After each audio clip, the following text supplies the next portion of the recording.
guys, welcome to another episode of Who Gave Jeff Allen a Podcast. I know, I still have a job. It's crazy. I'm not fired yet. And this couple that I brought in, this is really gonna up me. Like, I'm here for at least 4 more episodes because I'm the one that knows these people and you're gonna love them. Today we have Dr. Glenn and the Incredible Phyllis Hill. They're co-founders of the Connection Codes. That's how I met them. They were talking to Mike Huckabee about the Connection Codes. A framework born of both research and their own marriage story, which is a beautiful, powerful marriage story. And if you stay tuned to the end of the episode, we have some audience questions that you guys asked. All right. Glenn, Phyllis. Yes. So happy you're here. We are thrilled. Thank you very much. I just want to start out by saying for you, Jeff, because we just met today, but I've been a fan for years and years, and I've always maintained that you are much funnier than Carollynn and a lot of other people say that you are. So I've always had your back. Thank you. I appreciate that, Doctor. One of the things that I wanted to get to, because it was in the intro that Carollynn didn't read, was that you help build tools to intimacy and what was the word? I love this because and emotional safety.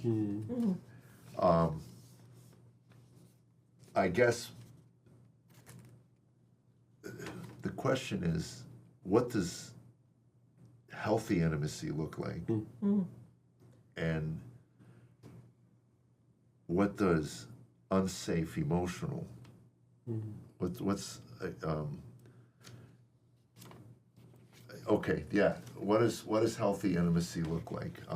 Because I think most men, and when somebody says most, it's usually me, so I'll just say me. The first thought that comes ahead was, and this is where I'm wrestling now at 69 years old and 40 years of marriage, with it's not sex. So where does that may be the end product of a healthy intimacy. So where do we begin with what's, I guess, an unhealthy place, and then we'll go to where we get to healthy. And your story. Yeah, I would say just based on our story, we had so much early trauma around sex, and we came from that Christian culture, the purity culture stuff, where we didn't know anything. And not knowing anything was supposedly the best way to go into marriage. And which now looking back, it's like unbelievably ridiculous that was ever, and still is, the thought. Yeah, it's better that you know nothing. Then it'll be really great. So did you save yourselves for each other? Or, yeah. Okay.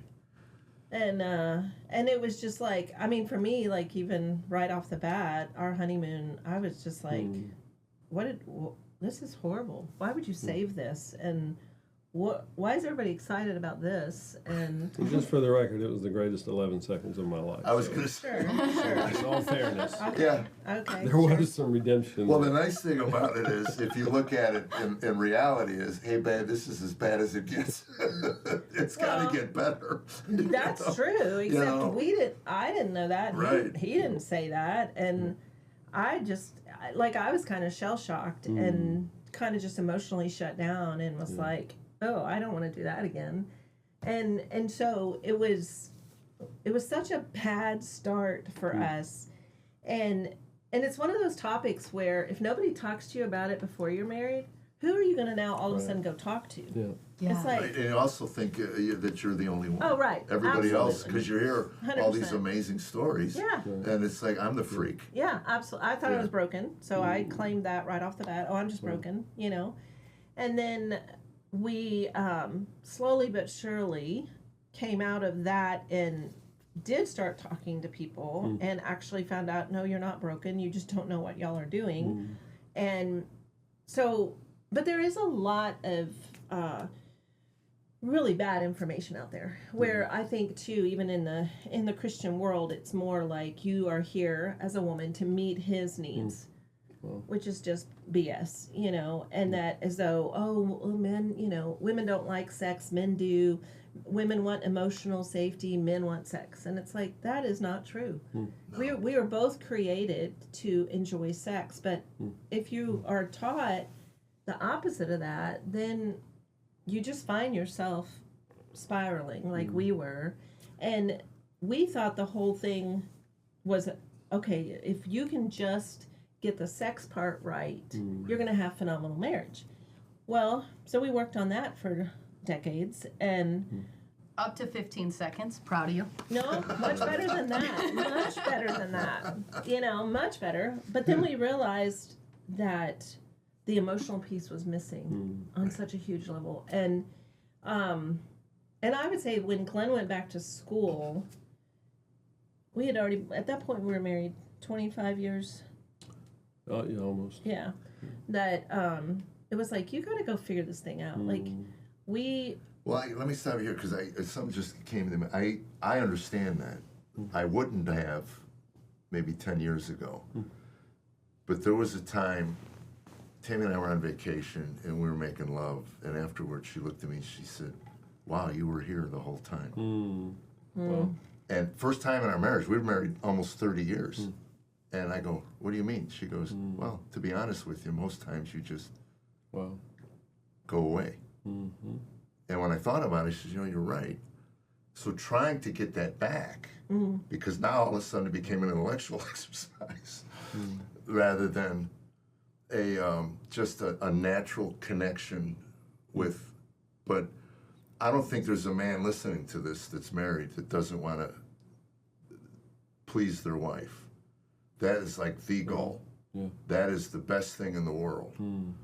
And physically now we're at an age where there's a lot of challenges.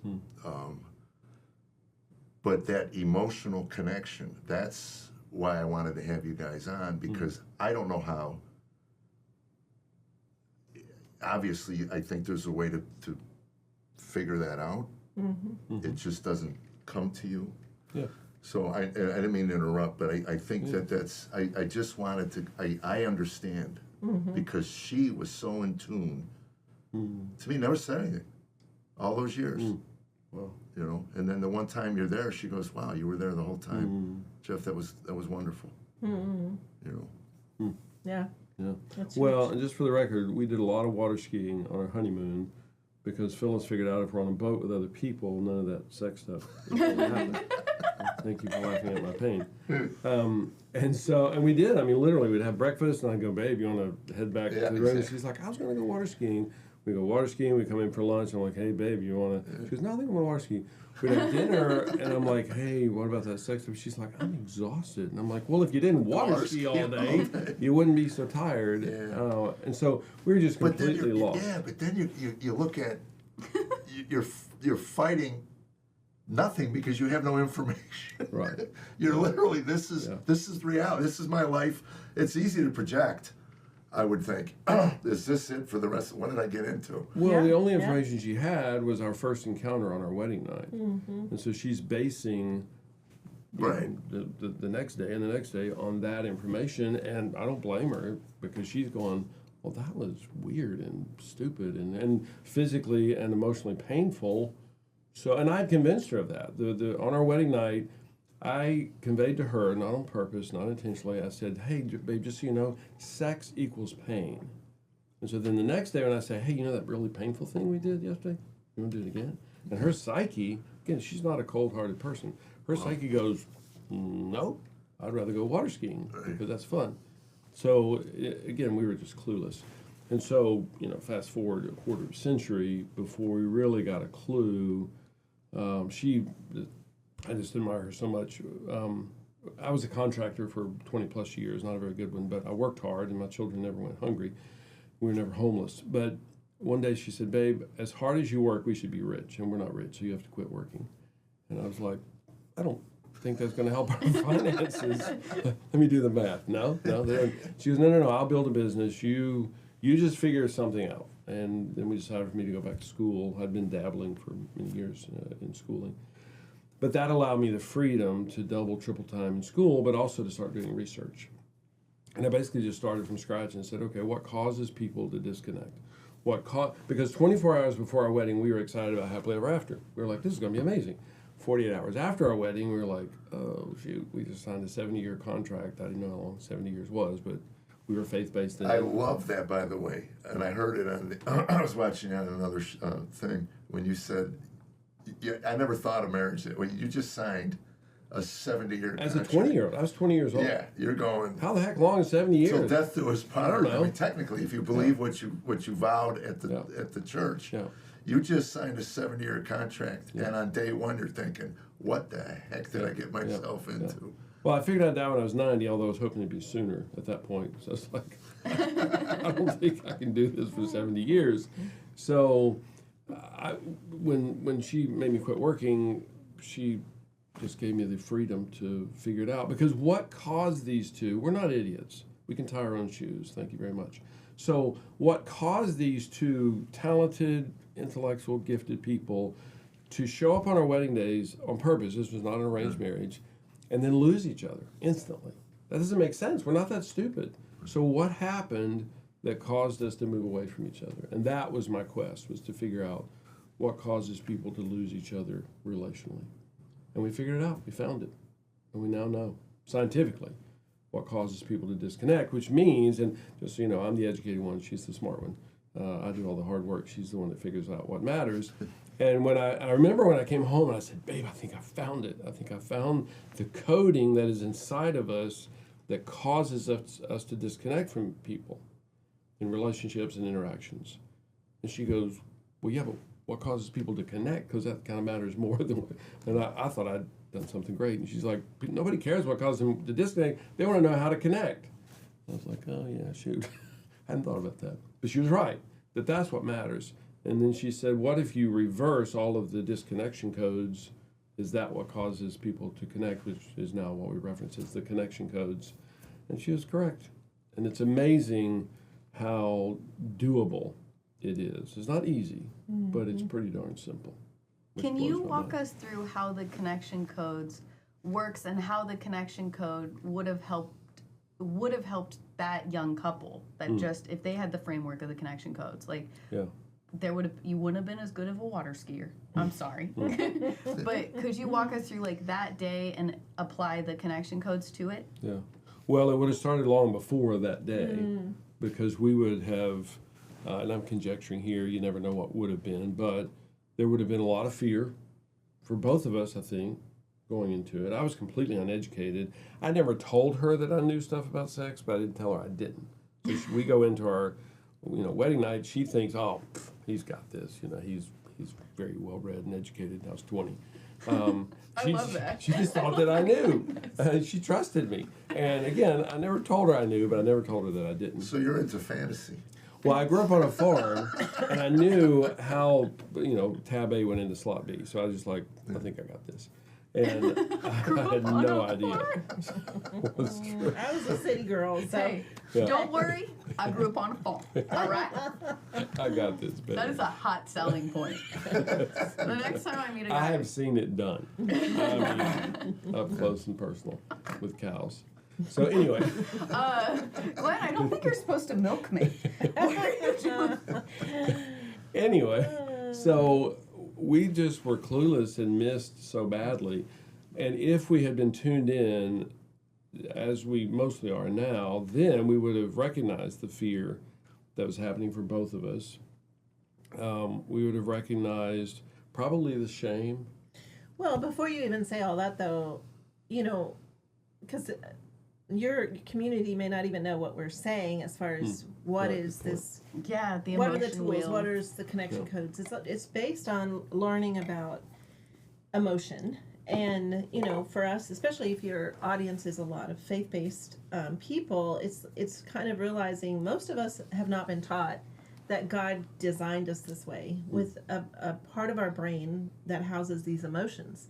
I think we wrestle as a Christian culture with, do not fear, do not, we want to rise above it, or we want to outgrow it, or whatever it is, shame. We don't even no, you're not supposed to feel shame. And then it's like, well, we don't choose emotion. They actually happen to us because our brain fires emotion. And you go, okay, so God designed this on purpose, and they're supposed to guide us, right? There's a purpose behind every emotion. And so you go, oh, so it's real scientific as far as understanding emotions, and if we had known all of that before we'd gotten married, we would have had a very different language. We would have been able to talk about fear of going into our wedding night. We would have talked about even I would have expressed shame of being naked in front of him. Like, we had no language, and so we didn't speak about any of those things. And I think that all of those emotions were definitely happening, but didn't even know that that was a thing, didn't know how to acknowledge that. It was almost like we were on a plan because that's what we were taught as Christians happen, right? But you only know what you know, and... Yeah, but culturally, our community should, and this would have been true back 43 years ago for us, and should be true today, our community partners with us and teams with us to set us up for success. That's what's supposed to happen. It was always what was supposed to happen. And we were completely alone. And one of our many great anger points now is that we sit with a newlywed couple 6 months, 10 months, whatever, after their wedding. They have the exact same experience we have. And yet culturally we go, oh, we've evolved. We're on point now. Sex is talked about freely. No, this young couple is just as clueless as we were and has experienced just as much damage and trauma as we did, and it was 10 months ago. So we haven't really progressed much. Probably even more damage, because the things you can see now are way worse than what you can see on a farm, to kind of get those pre-existing condition, pre-existing thoughts about what this is supposed to be. Like, when I was young, porn was everywhere. So I thought the first time that it was going to be like, this is it. Like, this is what you're supposed to do. This is how you're supposed to act, whatever. And it was just, that was not the case. Yeah. Yeah, then molested as an 8-year-old, and I blew it off as consensual. Yeah, and I remember my therapist going, if your 8-year-old son was molested by a 16-year-old neighbor, how would you? I said, I'd rip his throat out. Then why aren't you angry? And so these are things you carry in. You don't even talk about them. Right. And they obviously would get triggered in the context of certainly trying to get intimate with one another, right? Yeah, and it is, taking it all back to, if we had the emotional intelligence and the ability to just say, I have, because all these things are happening within our bodies. And even for, later, many years later, sounds like a therapist to say to you, let's talk about the anger of that. Well, you were not even able to tune into that, as in, you have an anger region in your brain, and I know that's part of my story, even just in the last few years, realizing, wow, when we do this, one of the tools that we use is called the core emotion wheel, which we created just to make it simple to tune in. Like, okay, let me tune into anger. What is my anger today? And I could feel or express a lot of anger about social justice, or things that were happening in the news, but to actually go deeper into my own relational anger, I was terrified to go into that room.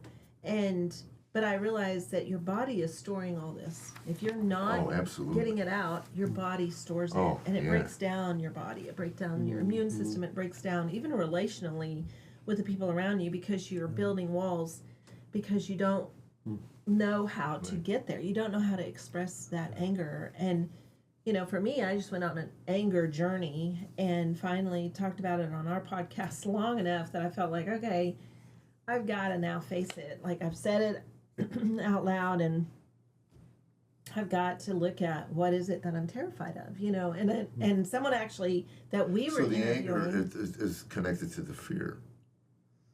For me it was. For me it was sadness. Yeah, it's not always connected, but for me it was. The sadness, because every time something which you get saddened a lot in life. I couldn't. I wouldn't allow that, and I would just lash out. But for you, maybe it was the fear that connected to the anger. To cover. Fear. Anger's a great cover emotion. It keeps people at a distance, won't let anybody in, Yeah. Well, and fear, even defining fear, I think sometimes we think of an action like lashing out, oh, that's anger. And yet you go, okay, that's how we're defining it. But You're talking about anger, not fear. anger, yeah. I thought I just said anger. Well, maybe I heard you say fear. Well, But it's an action. Like oftentimes when someone has a big outburst, well, oh, they got an anger issue, and if you can slice that thinner and slow that person down, often it's that they're hurt or they felt shame, and so the action we now call anger instead of realizing what is that core level. Like how would you define core level anger? Yeah, and well, that's part of our research. We discovered that anger and what we now call secondary anger, because it was second. And we found out, so, whatever, if you and I go to lunch, I'll walk up to the table, you want to introduce me to some friends of yours, and you look up, and I'm wearing the same outfit I wore yesterday when we were recording the podcast, and you look up, you're just such a funny guy, you go, oh, you're wearing the same clothes you wore yesterday. And I may show you anger and be like, oh, I'm sorry, I forgot to call you. I forgot you're the fashion police. Excuse me, and look what you're wearing. You look kind of sloppy there. So I'm showing you anger. What really happened was I felt hurt and probably felt some shame. I felt embarrassed in front of your friends.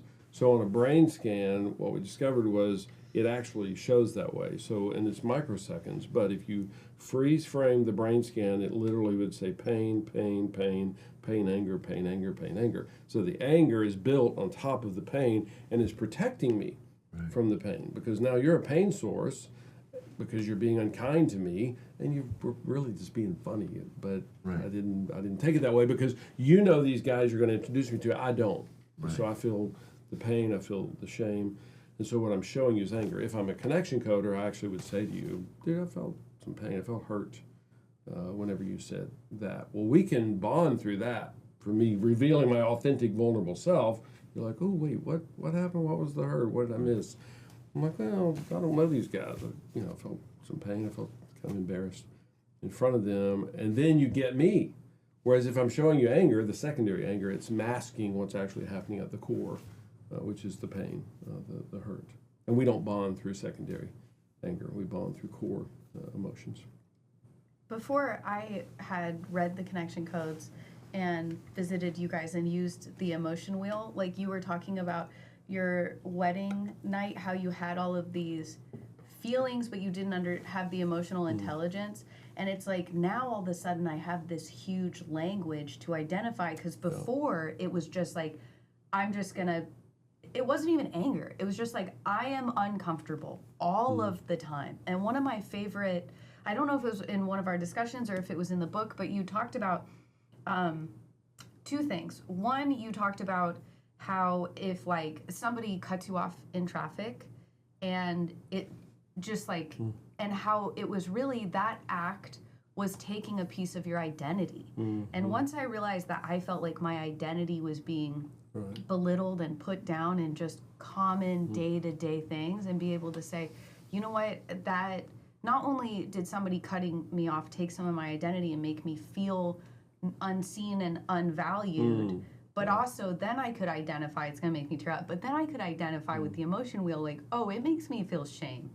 And that shame is coming from XYZ from my childhood, or XYZ from my marriage, or my bad relationship with my friends right now, or and I could be like, and it's just a beautiful way to map out, even just instead of just being like, somebody cut me off in traffic, well, it's a good thing I can carry a gun in this state, like, or whatever, just to be able to track it back with the emotion wheel. So if it's okay, could you guys explain how the emotion wheel works and how that idea of losing identity kind of comes into play with the connection codes? Yeah.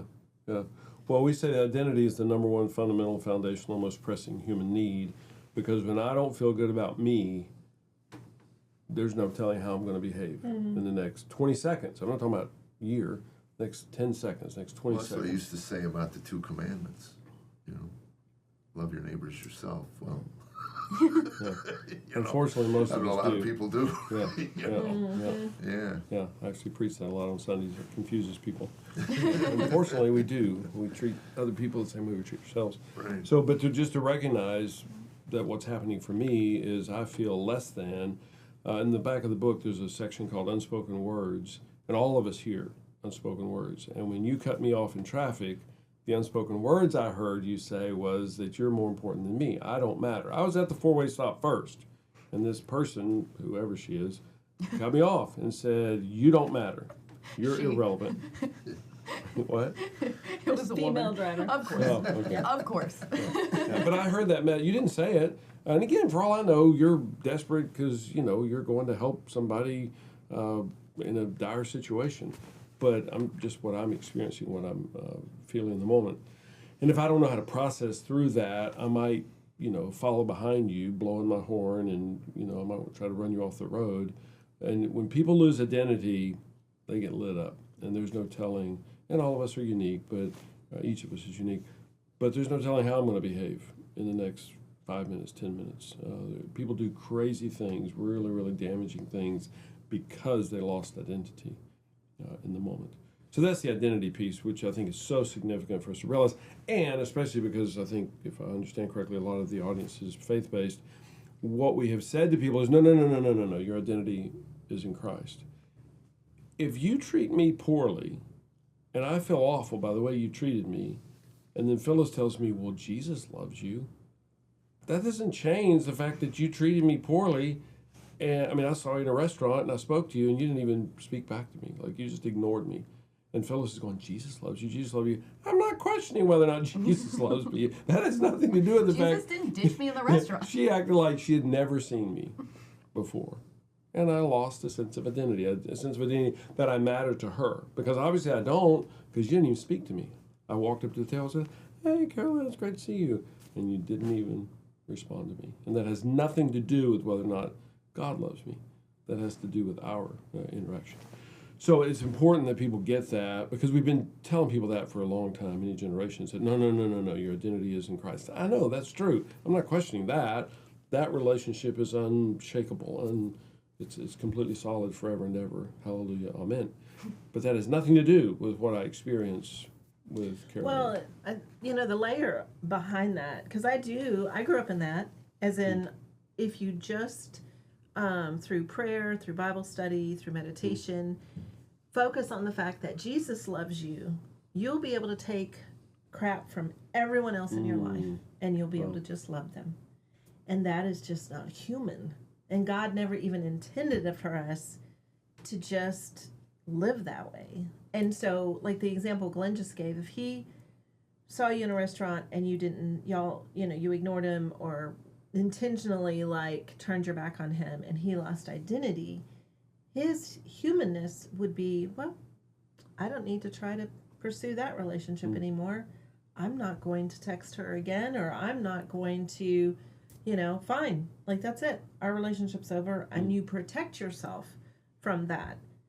But with these tools, you are able to make different choices. You're able to go to the person, and if it's you, to be able to go, Carollynn, I saw you in a restaurant, and then I felt really hurt because you actually turned your back. And I feel fear that something's going on between us, and you can actually get to the core of what's happening with you, and then you allow that other person to be able to respond with, most of the time, it's things like, oh my word, I just totally missed it. What in the world? I had just hung up the phone, and my dad was screaming at me of how much he hated me. I disassociated. I didn't see anybody around me. I didn't even realize I was in a restaurant for about 5 minutes. I was so hurt. And I have fear that you came and maybe spoke to me during those 5 minutes, but I was just lost. Well, all of a sudden, your wounding and your openness with your wounding and your openness of what just happened, now you actually have bonded through a really painful situation. But when we don't have the tools, I think we just go into I'm going to protect myself. I'm just never going to bother again. Well, the computer runs the show, and that's your emotional computer, and whatever trauma gets triggered from deep within. And I can remember shame for me was where I was gone. There was a point when conflict came, because in my home, conflict was settled by pitching me against the wall, and that was the end of the conflict. So I avoided it at all possible costs. Well, you get married, you cannot avoid conflict. It just doesn't exist. And I would flee and she would follow, and and then once I said something that shamed me, which if I called her a name or I cut her verbally, I was gone. I mean, I would sit in the yard, just hit my head, and she would look at me, as this foreign entity that just, holy cow, and I've gotten to the point where I can early recognize and tell her I need to get out of here. Just give me a few minutes because it's starting. And she now at least has enough experience to go, okay, I don't want to see that again. So just let me come back. But if you're talking to another wounded person and you're opening up and they haven't dealt with, you may get laughed at, which even cuts even deeper, because here you are trying to be vulnerable and open, especially as a man. And I guess the question is, you got to be willing to risk. It's a big risk. And the person you're opening up to may not be ready for your vulnerability because they themselves haven't dealt with the woundings that they're carrying around, and you're taking them to it. I used to say to people, if you're going to go to a therapist, you better be careful and make sure that they've done their work, because you may get to a point in your journey that they haven't dealt with in their own, and they're going to deflect you away from that and not get you where you need to get. So my question is, this is a couple thing. Can one person in the marriage do it on their own, or do you need both parties to participate in this? Especially if the woman is opening up and the man is sitting there going, "Yeah, I just want to eat." Well, when you say that to me, you dismiss me, and I feel less than. I feel like you're maid, because Tammy said that to me. You can replace me with a maid, and that cut me. But I didn't know how to tell her it cut me. In her mind, all she does is clean and cook, and that's a reflection on me. That's the way I looked at it, as I'm not doing my job to make her look more, at least feel more valuable than hired help. Well, this is part of the power of the connection codes. And this came through a lot of research, so I'm just telling you the end of it, the fast forwarding to the end. Humans have 5 neural regions. So there are 5 regions in the brain that are designed, that are the central command center of emotion. That's true for every human on the planet. There are no exceptions to that. So we now know this. We know that every human on the planet breathes oxygen. So if you meet somebody from Australia, you don't have to ask them what they're going to breathe today. They're breathing up. Well, how did you know that? You're so smart. No. Every human breathes oxygen. And side note, as far as what you're saying before, as far as God's design, it would be so bizarre if God designed us to breathe oxygen and then said, don't breathe oxygen. And you're like, well, what are my options? I'm not trying to breathe oxygen. I just do. Well, choose something else. Choose ice cream or sawdust. And Jeff's like, I don't know what to do here. I'm just breathe oxygen. So it's bizarre to think God designed, created emotions, and then said, don't do it. Because we're centuries into this miseducation. Very long time that this has been taught, way back. Augustine, St. Jerome, Martin Luther, Thomas Aquinas. So many people wrote about the evils of emotion, not recognizing that it's not evil. It's the unprocessed emotion that leads us to evil behavior. We're not responsible for our emotions. We are responsible for our actions. Anyway, so here's what we know from the research. Whenever I say to you a core emotion, and the connection codes is spread over 60 nations now, so we now know it's cross-language and it's cross-cultural. Whenever I say a core emotion to you, it activates the same core emotion in your brain, usually at a lower level, but it activates it, it tickles it. So now it becomes a shared human experience, and we bond through that. So in other words, if I say to you, well, Jeff, you're just a jerk. Well, that's not a core emotion. No, maybe you are a jerk. I just met you. I don't really know. That's but a good assessment. I'm a therapist. I can pick up on these things. No, just kidding. But that doesn't tickle a core emotion in your brain, other than possibly pain and anger. But it's not the same. It's not the shared human experience. Whereas if I say to you, dude, I felt hurt. I felt pain with what you said to me earlier, what you did, whatever. It tickles pain in your brain. And you tune into me very, very differently. We call it logistics versus emotion. Logistics are facts, figures, information. And that's what most of us do. And I don't know Tammy, I'm not fussing at her, but she says, you treat me like a maid, and you apparently care about her deeply and you're sensitive to her, but that does not tickle your brain the same because she's describing the situation. You treat me like a maid. Whereas if she's able to say to you, I just feel some loneliness in this. That's one of the core emotions. I just feel lonely. You experience loneliness and you tune into her. Like, it's amazing watching the difference. And that was part of our research. For 2.5 years, we just observed, and then for 2.5 years, we actually fed people what to do. And we would watch the difference whenever this person described the logistics, and then I would say, hey, dude, could you just tell her what happened for you at the core? And we have the core emotion wheel. There's only 8 of them. And then part of the cool thing about that is, as far as we know, there are several thousand emotion words in the English language.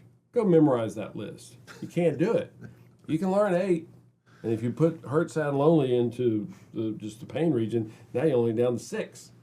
You can learn 6 things. And again, they're already there. You don't have to go to Costco and buy them. They're already happening inside your brain. Most of us have forgotten how to convey it. We did it well when we were 12 months old. That was, again, part of our research is what is the human condition? Babies, a 12-month-old and 18-month-old, processes authentically, vulnerably all the time. Exactly 100%. Never more, never less. They convey exactly what's real for them. We forgot at whatever, age 3, age 4, age 5. My parents just say to me, you stop your crying or I'll give you something to cry about. So I learned at a very early age, don't present yourself authentically. Don't present yourself vulnerably or you will get spanked. My father passed away when I was 8. So this all happened before, I was 8 or younger. And I can remember even then thinking, I'm not crying like it's a hobby. I mean, this isn't just a fun pastime I have. I already have a reason to cry, but I learned at, again, whatever, age 5, stop it. You stop experiencing what you're experiencing and you shut up about it. And I'm not mad at my parents. I think they were doing what they thought was right. But that was driven deep into me, and it was literally half a century before I found out, oh, that's not good. Which, of course, came into our relationship. I didn't know that. And when we met, I was actually very cute back then, just so you know. And so I was athletic, and so she liked me, but she had no idea that I was not a real person. I was just presenting a persona. And we were over 20 years into our relationship before she found out that, oh, there's somebody else under there somewhere. Because my whole mission, because I knew if she saw the real me, she'd leave me. So I'm putting all of my energy and effort into, I got to keep this persona going. She's sitting there going, what is this guy's deal?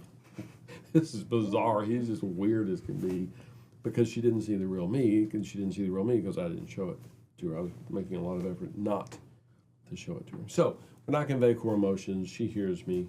It's amazing to me. I'm mesmerized by the connection codes because we're both on our second marriages. They just happen to be with the same people. Right. Because I'm amazed at what we're living now, and I look at these same 2 people 30 years ago, and I'm like, wow. Because the thing is, if we had officially divorced and married other people, we'd be like, well, we found the right one.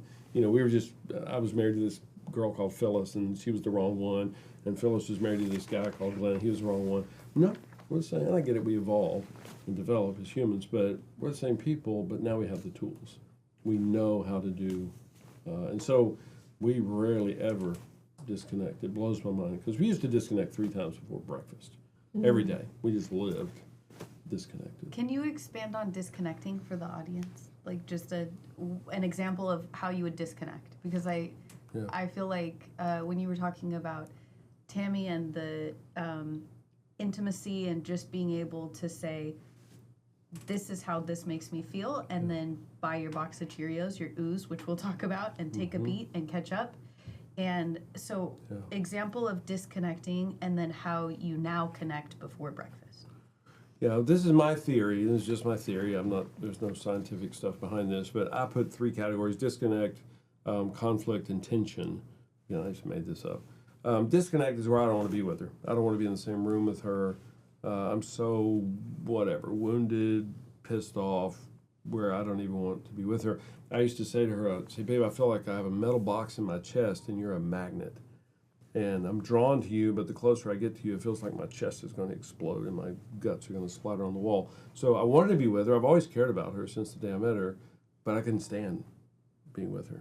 So I'm in this weird, magnets repelling each other. So I just didn't know what to do. So that happens. We've never gone a year yet without having a disconnect, but we're down to about 3 a year, which blows my mind, again, that's even possible. So I would say just another term would be a fight, but a fight where it is, like he said, you just don't want to be in the same room. Yeah, it's kind of nasty. And so, like when he said back in the day 3 times before breakfast, well, yeah, you think about the close proximity of that relationship, and it would be so from the time you get up, snarky things being said to each other. Yeah. Or the sideways comments that it's like I would go, I don't even know what. Like, what does that mean? What does that mean, right? And yet too much fear to want to ask. It's like, well, he woke up on the wrong side of the bed. We even have terminology like that. Oh, woke up on the wrong side of the bed. Well, it's just kind of that, where's the authentic person, And it is... So 3 times before breakfast would just mean that things were said that were painful, but I didn't have the language either to go, wow, that just felt really hurt by what you just said, which I have the right to do as a human all the time. Yeah. If I feel hurt, and it doesn't mean he was trying to hurt me, I just felt hurt by that comment, and it's that I think is also the beauty of where we have, to me with these tools, he can say, I can say, felt, shame with that joke you just made. And, for Glenn to go, oh, babe, whoa, what did I miss? What happened? What did I say? And then for me to go, well, I just felt shame when you said XYZ. And for him to be able to go, oh, wow, I hear that guilt. I was just being goofy.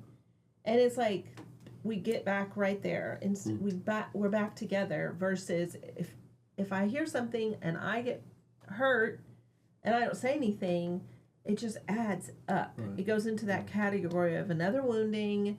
Wow, what a jerk! But I'll try to do the right thing and smile and be happy today. But it's like this. It just keeps stuffing your body full of wounds that you're not sharing in your, the proximity, this close proximity of where you live. And, it's interesting. We have 4 children. We have 12 grandchildren, and our oldest grandchild is 20, and our youngest is 18 months, 20-something months. They keep getting older quickly. But it's like, it is so incredible to have language where I can hear one of my grandchildren or one of my children say, man, Mom felt really hurt by what you said. And for me, or for them to express authentically, it's like, we're never guessing. And it's just like, I can show up in that. I can own that. I'm like, oh, wow, what did I miss? What did I say? And for there to be safety in that, which, way back when we started this podcast, you were saying something about emotional safety. I think that was, yeah. And, it's like, how do you get to emotional safety? Well, you have to have a language where you're able to communicate authentically. And then I think at some point you even said, well, what if the person laughs at you? Well, then that's not a safe person. Now, it's not in that very second that you go, oh, they laughed. I'm out of here. I will never speak to them. That is another moment to go, ooh, felt really painful that you laughed at that. I was being really genuine, like I'm being vulnerable. And sometimes it's like you have to almost build that safety acknowledgement. And then at times though, you start to look around and you go, man, I really am not safe with any of my people. I'm going to go get some new people. Like, I have a friend group They don't want me to show up authentically. They want me to always just be funny, you know, and to go, I need a safe friend group where I can be me if I'm having a bad It's almost like you need to make another set of vows with your spouse, a new set of commitments. Yeah. You know, I love, honor, and cherish you till death do us part, but I also need you to hear me and not judge me, you know, and that's, again, I know that Tammy and I are deeply wounded people, and as our marriage evolved, she got more open about her wounds. I was always, when I got into Alcoholics Anonymous, I knew that for me to stay sober, I had to get at least the surface stuff I had to be honest about. And I'm now at 69 years old, ready to go a little deeper. I thought I had a lot of it together. I thought everything was good, but things keep rearing their ugly head and stuff. But I want my wife part of this. For years it was just me, and there was a point where I resented the fact that I'm the a-hole, I'm the jerk, I'm the moron, I'm the one that has to do the work, I'm the one. Always me, always me, always me. And this goes back 20 years ago. But it was to be able to, again, my first thought is I see my father in everything, is what a pussy. Just suck it up. And Tammy says that all the time, you know, just suck it up, you know, and, but it's killing me. You know, I understand that. I understand that. I mean, we carry these things, and then there's the triggers that happen. And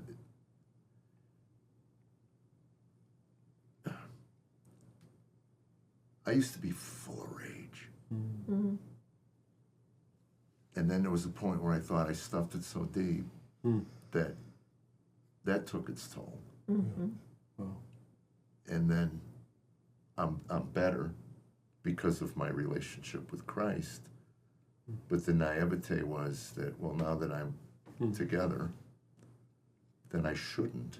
So now the shame kicks in because I'm not perfect. I'm not there. And I don't even know what I'm saying. I want this for us, for Tammy and I do, but I don't know how much she would be on board with this. Well, we should have lunch. We'll talk about it. Can I finish my semi-interesting theory? Yes. Because I was talking about disconnect, conflict, and tension. So we disconnect typically about 3 times a year, the last good number of years, which again shocks me that that's possible. Conflict, we go for days, weeks, sometimes without having any conflicts. And a conflict for us, and again, this is my made-up theory, 10, 15, 20 minutes where we're kind of wrestling with each other. And then tension, well, there's a little bit of tension, but what amazes me is we typically process that through in 30 seconds. And if you had said to me 25 years ago, hey, dude, you know that 3-day, 3-week conflict you just had with your wife where you want to go jump off a bridge? You could have processed that through in 30 seconds. I probably would have punched you because I would have thought you were making fun of me. How stupid do you think I am that I would take a potentially 30-second thing and make it last for a week and a half of hell, of just brutal, disconnect? I didn't know. You would have been right, by the way, if you told me that. So this is the reason we're so mesmerized and the reason we're on the mission that we're on to spread this around the world. It blows my mind that it's possible that we can live day after day after week without missing each other for more than about 30 seconds. I would have never thought that was real, but it is. And the reason is because we get to the core emotions. We know how to get to the core. We have the tools. And for me, it's the difference. I was a contractor for years. And if I had been using a brick to try to get a nail in a board and you walked along and you said, hey, there's actually a better tool for that. You keep smashing your thumb with this. I'm like, yeah, I'm building a house. And you're like, well, you are, but there's actually something called a hammer. And you showed me a hammer. I'm like, well, dang, this is cool. And then you showed me a nail gun. And I remember the first time I bought a nail gun, and I felt like it had to be illegal because I'm cheating. I'm cheating. I mean, we're doing in 10 minutes what it used to take us an hour and a half to do. And if the government ever finds out about this, they're going to shut us down. I mean, seriously, I remember buying it and be like, what? This nail gun, you go, boom, boom, boom. And I'm like, this? And then you buy another nail gun, you got your guys using them. I'm just like, this can't be legal. This can't be right. Maybe God's judging me. I'm not sure. Because I was just startled. That's what the connection codes are. Now, we skip all the logistics. We bypass. We use the cheat code. And we connect, literally in 30 seconds. And to this day, we look at each other like, really? We did that? That was a good 3 days of turmoil. And we just did it in 30 seconds. It's not because we're better than anybody else, because we have the tools. And the dude that's using a nail gun puts that wall up faster than the guy that's using a brick and a nail. Trying to get, and both of them are putting in this effort. The guy with the nail gun is actually putting in less effort. So the guy with the brick, I'm not judging him. It's not that he's not trying. He just has the wrong tool. He just doesn't know. And it's not because he's an idiot. Somebody gave him a brick and said, this is how you build a house. This is how you build a wall. And so he's using a brick and it doesn't work. And then he may eventually get it done, but it's going to take him 11 years to build this house. And by then he's exhausted and he gave up because he's so overwhelmed. That was our story for over a quarter of a century. We were so exhausted. And again, we've always cared about each other. We just didn't know. We didn't have the right tools. No nail gun. Yeah. Now, we didn't have a hammer. I mean, we're sitting there with a rock. Like, this rock doesn't work very good. And we would smash our fingers all the time. And we're like, well, and people told us that, well, marriage is hard. Marriage is hard work. That's the reason. Well, you guys were teaching marriage small groups, weren't you? Like, you guys were the... Way back when, yeah. The super couple, but you're like, wait, but in here, if we're the super couple, then why would anyone want this? Yeah. Well, the reality is 0 to 100, we were at 27, everybody else was at 3. Well, a 27 is what we call an F minus. And a 3 is an F minus. I mean, I don't know. So, there were groups we were in where we're doing better than them, but still an F minus. Yeah, I was telling Tam the other day, we had we're about where you guys are. We have maybe 2 a year where Jeff has a conniption. And I told her we need to put a sign up like they have in the factories. 222 days since lost time. Right. So 119 days since Jeff had a conniption. Because I like to see the distance. Because to me, you're only as good as your last day. Yeah. It's the same in comedy. You're only as good as your last set. You don't do well. It's like, okay, they finally figured me out. I'm not funny. Yeah. Well, our CEO, and I won't quote this accurately, but when they found the connection codes and started practicing, getting good at it, they went, was it 514 days? I have no idea. Without a miss. Don't know the numbers. And this is what's cool. I was sitting with a couple yesterday in a session, and they have had 2 misses in the last 2 months, and they're mesmerized. And it was nasty. I mean, they're cussing each other. They're in Mexico City, and they're cussing in Spanish, which is really poetic. It's different than English. But they're like, now we're able to remember when we were fighting. They said, we used to fight all day, every day. Right. And now we remember, oh, that was a Thursday afternoon, and that was a Sunday morning, and it got really nasty. And they're excited that they can actually remember now, oh, yeah, that was a Thursday. And because they said, used to, we just live that way. That's how we breathe every day, all day long.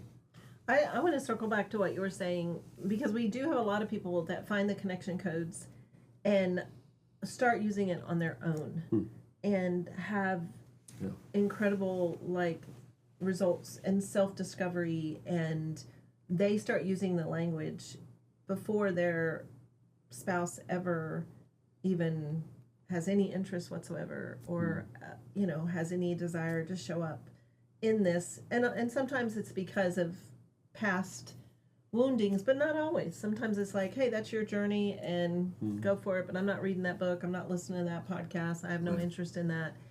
But it is so powerful in the sense that, oh, I am human, I am going to learn how to tune in, I'm going to use this wheel every day for myself, and I'm going to start using this language with all the people around me. I'm going to show up and I'm going to say, man, I woke up with some fear this morning that you know, the lights weren't going to work for this next podcast. I don't know where that fear came, but man, it's hitting me hard. And so I'm going to get to the studio a little extra early today and check out all the lights. And it's like you just start using the language. Right. And then you find yourself even able to, a lot of the other tools are just how to make space for someone else, you know, and how to what we call ooh them, which simply is an audible response of I hear you. And Okay, yeah, I was going to ask you about that because the podcast I saw you on, they assumed, because you were speaking after the weekend seminar right. to the people, so they knew what the ooh was. And I'm, as a listener, going, what's the ooh, what's the ooh? Because I'm thinking, ew. Yeah, right. It's more of just a title. And that but was EWWW. Yeah. right. And this is capital O. Oh, But it is that we're not good listeners, you know, and we too often respond respond really quick. well, you that's, know? yeah, I used to say when Respond. Tammy and I fought, we were just two people waiting to talk, you know. Right, right. And that was it. There was You know, no... Yeah. And so this is an audible way of listening. And also I think even among our, you know, church community, we're so quick to want to give advice, to, you know, let me pray over you. And the other person too often loses identity and they don't feel really heard. Like they just, everybody wants to fix me. Can I just share the whole story? Can you not interrupt me? Can you just ooh me? We call it just ooh me. And so in when this starts to change for you, people start to notice. Like then people, before you know it, not just Tammy, but others will go, okay, there's something different here. And we get these testimonies all the time where people will show up and go, okay, something's different about you. And even with parents and their children, like where the children, especially teenagers, will go, okay, what's different? You're actually hearing me. You're not giving me advice. This is amazing. Like, That's a huge thing. Yeah. It was when Tammy was going through breast cancer. I remember her grabbing me in the hall and said, I need you to be here for this. And she started talking. I go, I'm here. She goes, you're not here. I'm talking to you right now. You're not even here. You know? And then she, you know, the joke was, if you're going to straighten up, I'm going to bring my mother in to live with us. And I go, well, that sobered me up. But again, she is in tune. She really is. She really is. Her perception, I always go back to the Christmas special we saw where Amy Grant was singing a song with Vince Gill before they were married, before they were anything. And Tammy leaned over and said, she loves that man. And I said, no, but she's married to Gary. And she said, no. I said, I wish you would look at me the way she looks at him. I went, holy cow, because I'm listening to the song. So that's why I'm hoping that I will give this my 100% full attention. Because I think that if there is a change, she will notice. Yes. Right. Well, respond to so you asked about the ooh, just scientifically, the research that led to that, because the Connection Codes grew out of research. I started with a blank sheet of paper. I had my master's degree in marriage and family therapy, and nothing worked. And now I was on the other side of the curtain with therapists. I was sitting in groups of therapists, and all of them said, nothing really works. I'm like, well, you should have told me that a few years ago before I spent all this time and energy and money getting this degree that doesn't work. They go, well, it's just part of society now. It's just what we do. But it was what I was experiencing. I'm sitting with couples. I'm like, we're just meandering through the forest hoping to find some food. You know, we found some berries. And I was like, well, we found some berries. That's cool. But we didn't really have direction. I had no idea. I had so many therapists say, I've been in private practice for 15 years, 20 years. I don't know that I've ever really helped a marriage. You know, I mean, we've done some stuff. And I'm like, isn't that the same thing as you go to your mechanic and he goes, I've never really fixed a car. I mean, I've worked on it. I've tinkered with it. I'm like, how are you in business for 15 years? And I'm like, well. Very comic. I haven't had a laugh in 15 years. Yeah, exactly. You got dead audiences, and they just keep bringing you back. Why are you bringing this guy I'm not back? even that funny. Nobody ever laughs. And now there's 3 people in the audience. So what are we doing? Anyway, so we just, and there's something called the still face experiment. It's a video you can Google.